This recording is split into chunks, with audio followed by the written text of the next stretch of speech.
할렐루야, 강창수의 바이블 산책입니다. 오늘은 여러분과 함께 주님이 가르쳐 주신 기도에 대해서 함께 나누어 보겠습니다. 마태복음 6장입니다. 6장 9절에 그러므로 너희는 이렇게 기도하라. 하늘에 계신 우리 아버지여, 이름이 거룩히 여김을 받으시오며.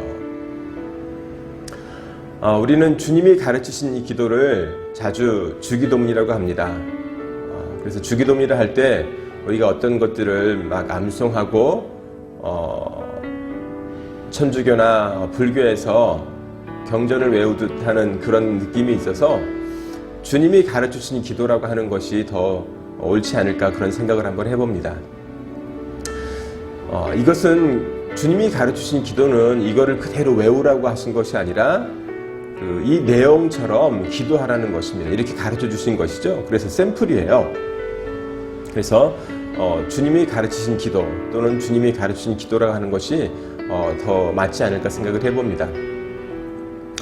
주님이 가르치신 기도는 이렇게 시작합니다. 너희는 이렇게 기도하라. 기도의 방법을 보여주신 것이죠. 이렇게 기도하라고 했습니다. 자, 주님이 우리에게 기도의 본을 보여주신 것입니다. 기도에 있어서 우리가 간구하는 것은, 기도는 나의 삶을 포함하고 있다는 것이에요. 기도는 주님께서 가르쳐 주신 대로 우리가 삶으로 올려드릴 때 주님은 그 삶을 보시고 응답해 주신다고 합니다. 주님이 가르치신 기도는 먼저 하늘에 계신 우리 아버지여라고 시작합니다. 하늘에, 이것이 중요합니다. 먼저 하늘이 기준이 되어야 합니다. 기도해야 하는 이유도 천국에 가기 위한 것이 목적이 되어야 한다는 것이에요. 오직 영원히 살아서 구원받기 위한 목적으로 살아가지 못하고 사람들의 눈치를 보며 사람들의 기분을 맞추고 사람들과의 관계를 중심으로 신앙생활하는 것은 이 땅의 것을 구하는 것이에요. 나를 나타내고 내가 인정받기를 바라는 것은요, 하나님의 이름이 아닌 내 이름을 높임받기를 구하는 삶입니다. 하늘에 계신 아버지의 이름을 구하는 자는 나의 이름을 버려야 해요. 내 것을 버려야 한다는 것입니다. 그리고 이렇게 가르치셨어요. 이름이 거룩히 여김을 받으시오며.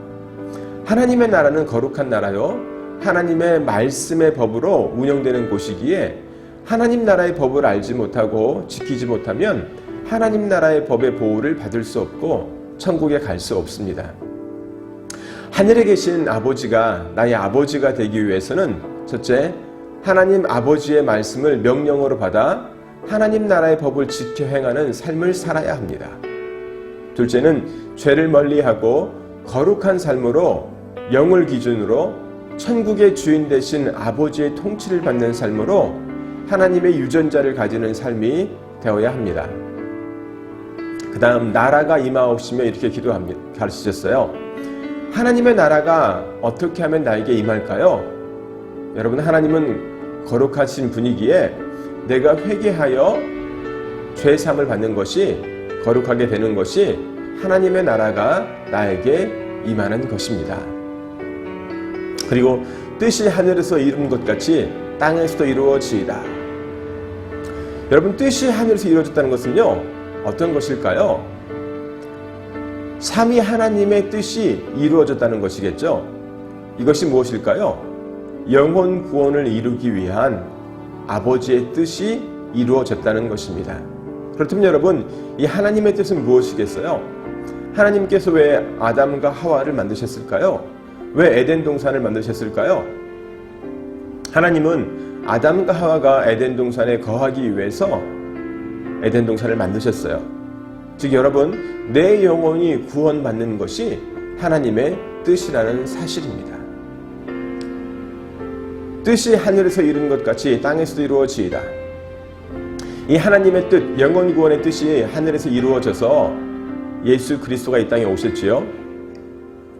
자, 우리를 구원하시기 위한 하나님의 천지창조와 예수님을 보내시는 하나님의 뜻이 모두 하늘에서 이루어진 것처럼 이 뜻이 땅에서도 이루어져야 돼요. 그래서 이 뜻이 땅에서도 이루어진다는 것은요, 나의 구원을 내가 이 땅에서 이루어 간다는 것입니다. 내가 이 땅에서 이루어야 할 것은요, 오직 영혼 구원을 위한 아버지의 뜻대로 살고 내 기준을 하나님의 말씀 앞에 부수어 흙의 근성을 깨고 먼지가 되는 삶을 사는 것이에요. 그런데 여러분, 나는 하나님의 뜻이 아니라 내 뜻을 구하지는 않습니까?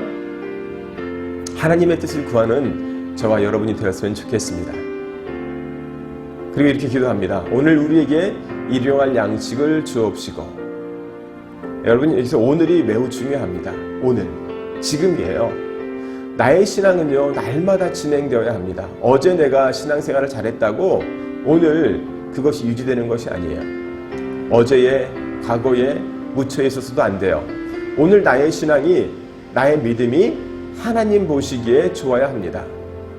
나에게 일용할 양식을 주시기를 구한다는 것은요, 육의 필요를 구하는 것도 맞겠지요. 내가 밥이 필요하고, 또 내가 옷이 필요하고, 또 살 집이 필요한 것, 이러한 것도 맞겠지만 오늘 내게 주시는 말씀 앞에 내 육의 기준을 깨고 내 자아가 죽고 영이 살기 위한 기준으로 오직 주님만 따르는 삶을 구하는 것입니다.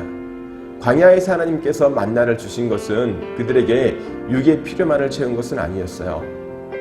하나님이 날마다 필요한 존재임을, 하나님의 도움 없이 살 수 없는 그러한 자임을 깨닫게 하는 것이었습니다. 그래서 만나는 육의 양식도 의미하지만 영의 양식도 의미한다고 우리가 알 수 있습니다.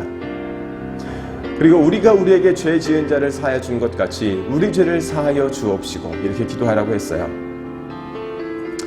네, 여러분, 여기서 주님께서 우리의 죄를 사하여 주시는 것은요, 우리가 지은 죄를 알고 돌아서기 위한 삶으로 내가 회개할 때 주님의 시간에 주님의 방법대로 우리를 용서해 주세요.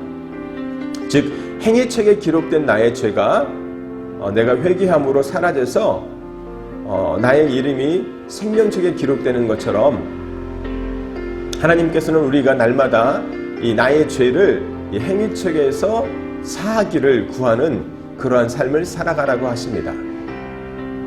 내가 회개할 것은요, 이 땅의 법을 어긴 것도 내가 회개해야겠지만 무엇보다 하나님 나라의 법을 지켜 행하지 않은 죄, 하나님 말씀을 따르지 않은 그 모든 것에 대해서 우리가 회개를 해야 합니다. 그런데 여러분, 여기서 질문이 하나 있죠. 의문이 하나 있습니다. 우리가 우리에게 죄 지은 자를 사하여 준 것 같이 우리가 다른 사람의 죄를 사하여 줄 수 있을까요? 성경은 주님 한 분 외에는 죄를 사하는 권세가 없다고 합니다. 마태복음 9장에 보면 2절과 3절에 침상에 누운 중풍병자를 사람들이 데리고 오거늘 예수께서 그들의 믿음을 보시고 중풍병자에게 이르시되 작은 자야 안심하라 내 죄의 사함을 받았느니라. 어떤 서기관들이 속으로 이르되 이 사람이 신성을 모독하도다. 여기에서 보면 하나님 외에는 죄 사함의 권세가 없다는 것을 알 수가 있습니다. 그러므로 우리가 우리에게 죄 지은 자를 사하여 준다는 것은요, 내가 다른 사람을 용서한다고 해서 그 사람의 죄가 사해질까요? 그것은 아니죠. 나는 용서했지만 그 사람의 죄는 계속 행위책에 하나님께는 죄인으로 기록되어 있다는 것이에요. 그래서 이 말은요, 내가 회개의 삶을 살아가는 것을 증명하는 것이라고 우리가 해석해 볼 수 있어요. 여러분, 내가 그 사람을 용서한다고 그 사람의 죄가 사해지는 것이 아님을 우리가 알아야 돼요. 그 사람을 사해주는 그러한 마음, 그러한 자세로 내 죄가 사함받기를 내가 하나님께 구해야 한다는 뜻이 맞지 않을까요? 그리고 우리를 시험에 들게 하지 마옵시고라고 기도합니다. 우리가 시험, 여기서 시험은요, 우리가 학교에서 시험 보는 그런 시험이 아니죠. 유혹이에요. temptation, not test. 그죠? 여러분, 이것은요, 우리가 왜 시험에 들까요? 왜 유혹에 빠질까요? 육의 눈으로 보는 것 때문에 그렇습니다. 어떠한 상황이라도 주님의 마음으로 영혼이 구원받기 위한 중심으로 본다면 절대 시험에 들지 않을 것입니다. 그러므로 시험에 들지 말기를 구하라는 것은요, 주님의 입장에서는 영혼 구원을 위한 중심으로 모든 것들을 보라는 것입니다. 그리고 이렇게 기도합니다. 다만 악에서 구하시옵소서. 여러분, 여기서 악은요, 다른 성경 번역에서는 악한 자라고도 되어 있어요. 저는 이것을 또한 죄라고도 볼 수 있다고 생각을 해요. 여러분, 내가 악에서, 죄에서 벗어나기를 구해야 돼요. 그리고 악한 자, 마귀죠. 이 사탄의 유혹, 사탄의 꾀임에서 내가 벗어나야 되는데, 여러분, 이 땅을 살아가면서 수많은 죄가 있지만 이 모든 죄들을 우리는 세 가지의 죄성으로 간단히 살펴볼 수가 있어요. 창세기에서 그 에덴 동산에서 벌어졌던 그 사건을 보면 뱀이, 즉 사탄이 하와를 유혹합니다. 그리고 하와가 그것을 남편에게도 주어서 아담이 먹었습니다. 그래서 이 세 사람의 죄성이 있어요. 먼저 루시퍼의 죄성이에요. 이 루시퍼, 사단의 죄성은요, 내가 주인 되는 죄성이에요. 내가 하나님과 같아지려는 마음, 이 교만한 마음들, 이 죄성을 내가 먼저 버려야 됩니다. 내가 주인 되는 것이 하나님께는 엄청난 죄예요. 왜? 하나님이 창조주고 나의 주인이기 때문입니다. 그리고 하와의 죄를 버려야 돼요. 이 하와의 죄성은요, 내가 보기에 좋은 것을 택하는 거예요. 내 마음에 드는 것. 우리는 먼저 하나님께서 무엇을 원하시는지를 살펴보아야 될 줄로 믿습니다. 그리고 아담의 죄성을 찾아버려야 됩니다. 아담의 죄성은요, 하나님 말씀보다는 내가 사랑하고 믿고 의지하는 사람, 나의 남편, 나의 아내, 나의 부모, 나의 자녀들의 말을 듣고 따르는 죄성이에요. 직장에서라면 나의 상사의 말들, 주변 동료들의 말을 듣고 따르는 것이 아담의 죄성입니다.